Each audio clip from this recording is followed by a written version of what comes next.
Hi, hello my dear மக்களே, எல்லாரும் எப்படி இருக்கீங்க? இந்த வாரத்தை பாசிட்டிவாக எல்லாரும் ஸ்டார்ட் பண்ணிட்டீங்கன்னு நம்புகிறேன். இதே பாசிட்டிவிட்டியோட இந்த வாரம் எல்லாருக்கும் இனிமையான வாரமாக அமைய வாழ்த்துக்கள். இன்னைக்கான மோட்டிவேஷனை கேட்டுருவோமா?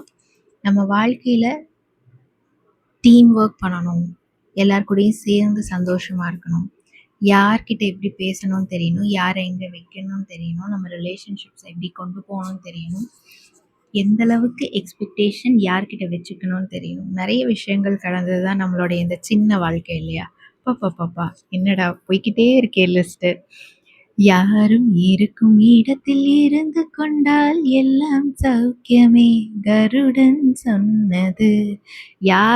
இப்போ நமக்கான இடம் வேணாம்ப்பா, இந்த லைன் நான் கிராஸ் பண்ணல, என் இடத்துல நான் இருந்துக்கிறேன், அதுதான் மரியாதை இருக்கு இல்லையா? நிறைய பார்த்துருப்போம், நிறைய இந்த கடந்து வந்த பாதைகள் நமக்கு அனுபவம் நிறைய சொல்லி கொடுத்துருக்கும். உயர்ந்த இடத்தில் இருக்கும் போது உலகம் உன்னை மதிக்கும். உன் நிலைமை கொஞ்சம் இறங்கி வந்துட்டா சொல்லவே வேண்டாம், நம்ம நிழலும் கூட நம்மளை மிதிக்கதான் செய்யும். நம்ம இருந்தாலும் இல்லைனாலும் நம்மளை பற்றி ஒரே மாதிரி பேசுகிற அளவுக்கு நம்மளுடைய நெட்வொர்க்கை பில்ட் பண்ணி வச்சுருக்கோன்னா நம்ம நல்லவங்க தான். இல்லைன்னா நம்ம எப்படி இருக்கோம்னு நம்மளை எப்படி யூஸ் பண்ணிக்கிறாங்கன்றத நீங்களே தெரிஞ்சுக்கோங்க. மதியாதார் தலைவாசல் மிதிக்காதே என்று மானமுள்ள மனிதனுக்கு அவ்வை சொன்னாங்க. அதை எப்பயுமே ரொம்ப வீராப்பாக இருப்போங்க இந்த காலத்துலலாம். ஒரு வார்த்தை யாரும் சொல்லிடக்கூடாது. ஆனால் இன்கேஸ் அந்த மாதிரி ஏதாவது கடந்து வந்திருந்தா ஏன் அப்படி நடந்ததுன்னு கொஞ்சம் சிந்திச்சு செயல்படுவோமே. உண்மையாலுமே அந்த இடத்துல நமக்கு மரியாதை இல்லைன்னா மிதிக்க வேண்டாம். நம்ம தவறுதல் ஏதாவது பண்ணியிருந்தோன்னா சரி செஞ்சுக்கிட்டா எல்லாருமே சந்தோஷமாக இருக்கலாம்ல. சிந்திச்சு பாருங்க. வண்டியோட சக்கரங்கள் 2 மட்டும் வேண்டும், அந்த 2ல் ஒன்று சிறியதென்றால் எந்த வண்டியோடும்.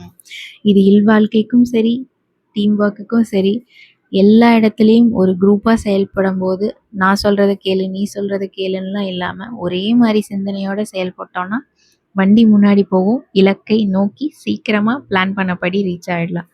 சிந்திச்சு பாருங்கள். எல்லார்கிட்டையும் ஒரே மாதிரி ரிலேஷன்ஷிப்பை மெயின்டைன் பண்ண முடிஞ்ச வரைக்கும் ட்ரை பண்ணுவோம். எல்லாருமே நல்ல நண்பர்களாக இருந்தால் சிறப்பான பூமி, சிறப்பான வாழ்க்கை, நாட்கள், நேரம் கழியும் நமக்கு தான் இல்லையா? நீயும் நானும் சேர்ந்திருந்தோம் நிலவு வானம் போலே, நான் நிலவு போல தேய்ந்து வந்தேன் நீ வளர்ந்ததாலே. இல்லற வாழ்க்கையில் ரொம்ப முக்கியமான விஷயங்க. ஒருத்தரை புரிஞ்சுக்கிட்டு ஒருத்தரோட ஒருத்தர் வளர்ச்சிக்கு மாறி மாறி சப்போர்ட் பண்ணிக்கிட்டா அதை விட சிறப்பு என்ன? சிந்திச்சு பார்க்கலாமா? இந்த வாழ்க்கை எல்லாருக்குமானது. அவங்களோட ஃபீலிங்ஸையும் அவங்களுடைய லட்சியங்களையும் அவங்களுக்கான ஸ்பேஸையும் விட்டு கொடுத்தோமே ஆனால், மதித்தோமே ஆனால் எல்லாரும் சந்தோஷமா இருக்கலாம். இந்த பாட்டு என்னது? பரமசிவன் கழுத்தில் இருந்து பாம்பு கேட்டது, கருடா சௌக்கியமா. கண்டுபிடிச்சிட்டீங்கல்ல?